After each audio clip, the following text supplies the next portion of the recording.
బావా, గిఫ్ట్ రెడీగా ఉంది.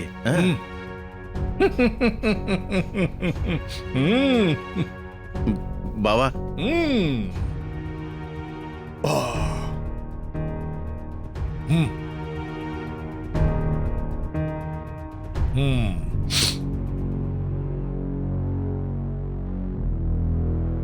ఇదిగో.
చాలా పెద్ద బహుమతి.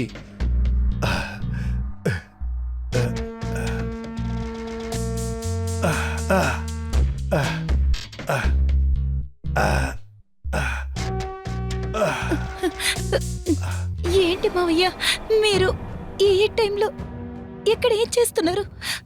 నా బామ్మర్ది ఉన్నాడే, వాడు నా కోసం అద్భుతమైన ఒక గిఫ్ట్ని ఇచ్చాడు. ఎంత అందంగా ఉన్నావు.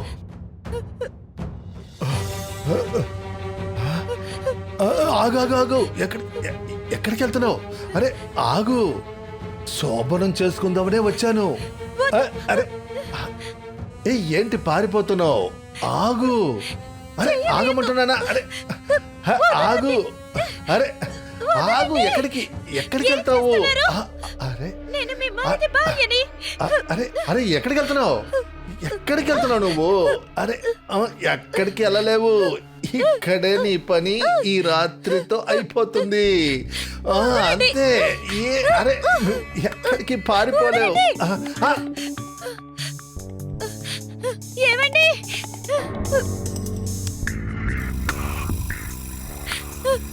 ఏమండి, అరువు ఏమండి, ఇంకా గట్టిగా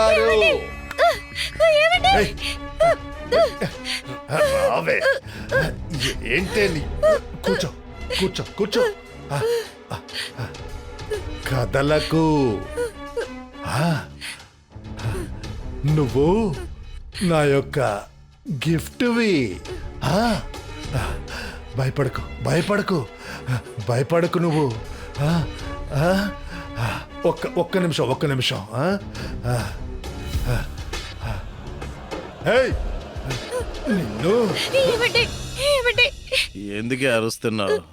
ఏమైంది? ఆయన ఏం చేస్తున్నారో చూడండి. ఏం చేస్తున్నాడు? ప్రేమ చూపిస్తున్నాడు.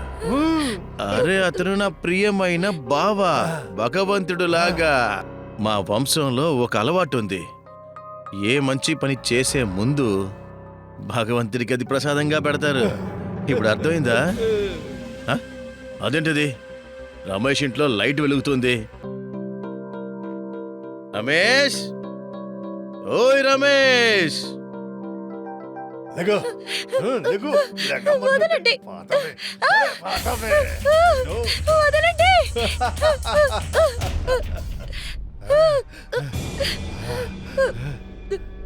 రమేష్ అన్నా, ఎక్కడున్నారు రమేష్ అన్నా? అరే, వినపడుతుందా? ఏంటి రమేష్ అన్నా, మీరు ఇంకా లైట్లు కూడా ఆపలేదు. రాత్రి అవుతే లైట్లు ముందు ఆఫ్ చేయండి. ఏం చూస్తున్నావు? ఇంట్లో ఇంకెవరన్నా ఉన్నారా?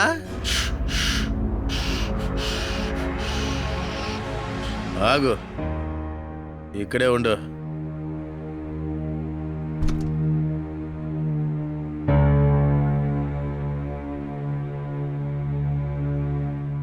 నిద్రపోనా? పోరా.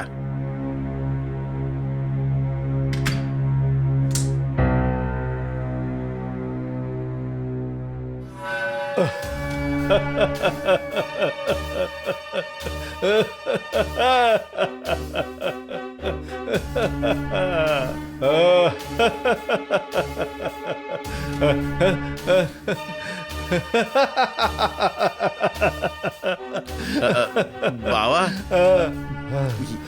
ఎలా ఉంది?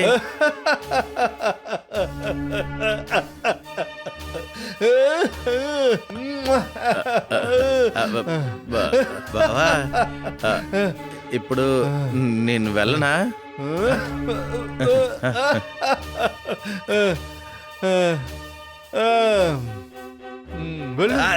ఆశీర్వదించు బావా.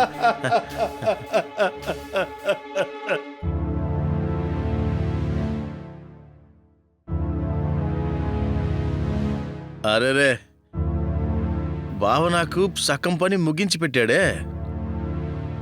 అన్నీ విప్పదీసేశాడా? చాలా అందంగా ఉన్నావు. బావ సర్టిఫికెట్ ఇచ్చేశాడు.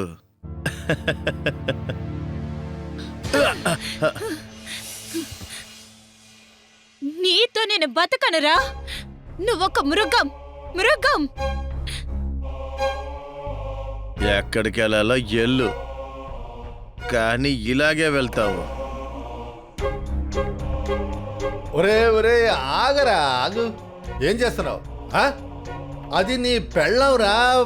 మర్యాద ఇవ్వాలి, మర్యాద. She's your wife. తీసుకో మొబైల్, తీసుకొని రికార్డ్ చేయి. ఒక్క నిమిషం.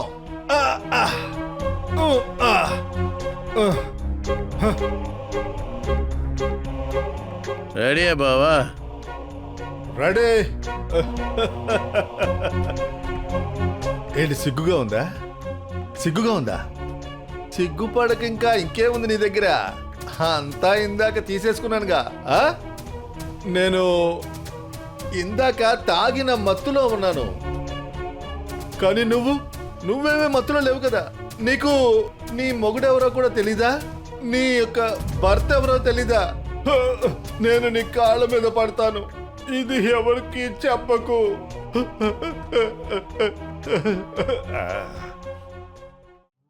కట్. చాలా జరిగిందంతా కూడా నేనే రికార్డ్ చేశాను. ఇంకో విషయం, ఆ తర్వాత కథలేమన్నా చేసావనుకో, ఇదిగో ఈ వీడియో తీశాను కదా, వైరల్ చేసేస్తాను. అర్థమైందా? నా మత్తంతా దిగిపోయింది. పద.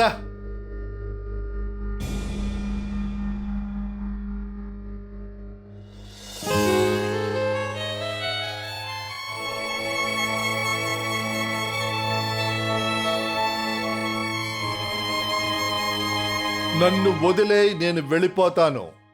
రమేష్ ఇంట్లోంచి ఈ శబ్దాలే వినిపించాయి. కానీ పెళ్లి కూతురికి మద్దతుగా తనకి సహాయం చేయడానికి అక్కడ ఎవ్వరూ లేరు.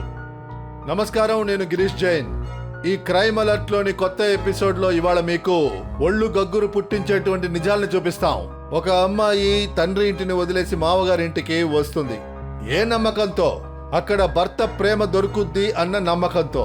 కొత్త బంధాలకు మధ్యలో మంచి సంబంధం ఏర్పడుతుందని. పుట్టింట్లో తనకి రక్షణ ఉంది కదా. కానీ ఇక్కడ తనకి అటువంటిది ఏదీ జరగలేదు. తను శోభనం రాత్రి రోజునే ఒకడు కాదు 2 జంతువులతో ఉండాల్సి వచ్చింది. ఒకటి భర్త రమేష్, ఇంకొకడు ఆ మృగం విజయ్. ఈ అత్తగారింట్లో వాడి భయంకరమైన ఆటని చూడలేకపోయింది. అసలు ఇక్కడ ప్రశ్న ఏంటంటే, రమేష్ ఎందుకని వాడికి లొంగిపోయాడు? వాడు తన కట్టుకున్న భార్యని వాడి బావకి ఎందుకు బహుమతిగా ఇచ్చాడు? విజయ్ చేసిన నేరం ఇక్కడితో ఆగిపోలేదు. ఆ రాత్రి మాత్రం కాదు, ఒక వారమంతా సుమన్ని బాగా అనుభవించాడు. రమేష్ ఇంట్లో ఉండేవాళ్లు తిరిగి వచ్చేంత వరకు అనుభవించాడు. సుమన్ కూడా నిర్ణయించుకుంది, ఏం జరిగినా సరే వాడి గురించి అత్తగారికి చెప్పాలని నిర్ణయించుకుంది. అయితే సుమన్ కి ఇప్పుడు ఏం జరగబోతుంది? మాంగారు అత్తగారు తిరిగి వచ్చిన వెంటనే తనకు జరిగిన చిత్రవద ఆగిపోతుందా, లేదా వేరే ఏదైనా నిజాలు వెలుగులోకి రావడానికి ఇంకా ఉన్నాయా? రండి చూద్దాం. అల్లుడు గారు ఇదిగోండి. వెయ్యండి, చాలా ఆకలిగా ఉంది. ఇదిగోండి. ఏంటి సుమన్, మా అన్నయ్య నిన్ను బాగా చూసుకుంటున్నాడా? ఏమైంది సుమన్? అరే, కింద పడేస్తావేమో, చేతులు వణుకుతున్నాయి. అరే ఏంటి మీరు, సిగ్గుగా లేదా? తను మీ చిన్న వదిన. అరే అందువల్ల ఏంటి, నేను వీడికి బావనే కదా. అందువల్ల నేను వీళ్లతో ఈ విధంగానే కదా ఉండాలి. ఆహా సుమన్, మావయ్యతో ఇలా జాలీగానే ఉండాలి.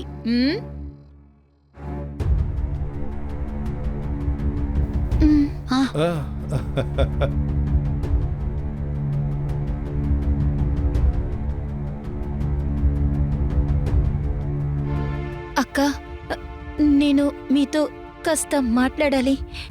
ఆ చెప్పు సుమన్. అది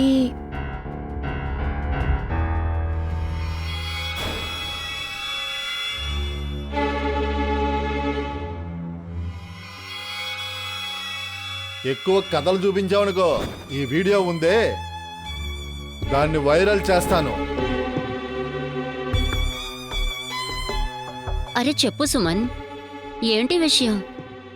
అది ఆ, అర్థమైంది, రా. నువ్వు వదిన్ని మార్కెట్కి తీసుకెళ్ళావా? అరే మార్కెట్కి ఎందుకు వెళ్ళాలి? ఒరే హనీమూన్ కదరా వెళ్ళాలి. బావ చెప్తే కాదనలేం కదా. మనం ఇక్కడే ఉందాం. అరే సుమన్, నీ బావగారు ఉన్నారే, చాలా మంచివారు. బాగా చూపిస్తాను, పూర్తిగా చూపిస్తా. ఒరే నువ్వేమీ దిగులు పడకు, మొత్తం బుకింగ్స్ నేనే చూసుకుంటా.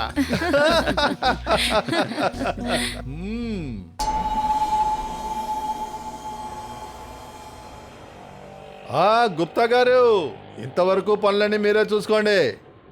నా బామ్మరిదికి ఇప్పుడే పెళ్ళయింది. ఇప్పుడు ఈ పెళ్ళి తర్వాత హనీమూన్ ఎంజాయ్ చేయనంత వరకు ఎలా రాగలడు? నా కోసం ఆ బంగ్లాలో ఒక రూము బుక్ చేసేయి. నా బామ్మర్ది, వాడి పెళ్ళాం, తర్వాత నేను వస్తా. అరే వాడి చిన్నపిల్లాడు, పెళ్ళానికి ఎలాగ నచ్చ చెప్పాలి, ఆవిడతో ఏం చెయ్యాలి అవన్నీ వీడికి తెలీదు.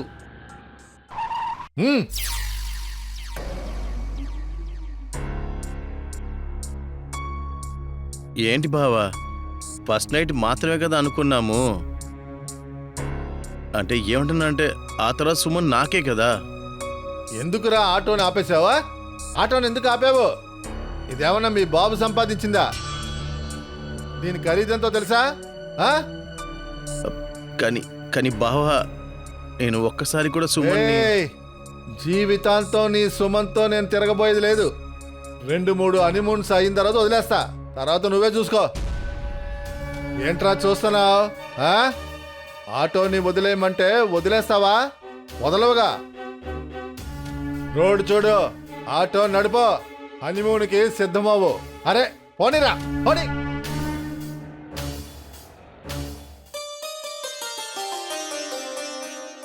చూడు సుమన్, నీకోసం నైటీ కొనుక్కొచ్చాను. అందంగా ఉంది కదా? ఈ నైటీ వేసుకుని మా తమ్ముడు ఇష్టపడేలా ఉండాలి.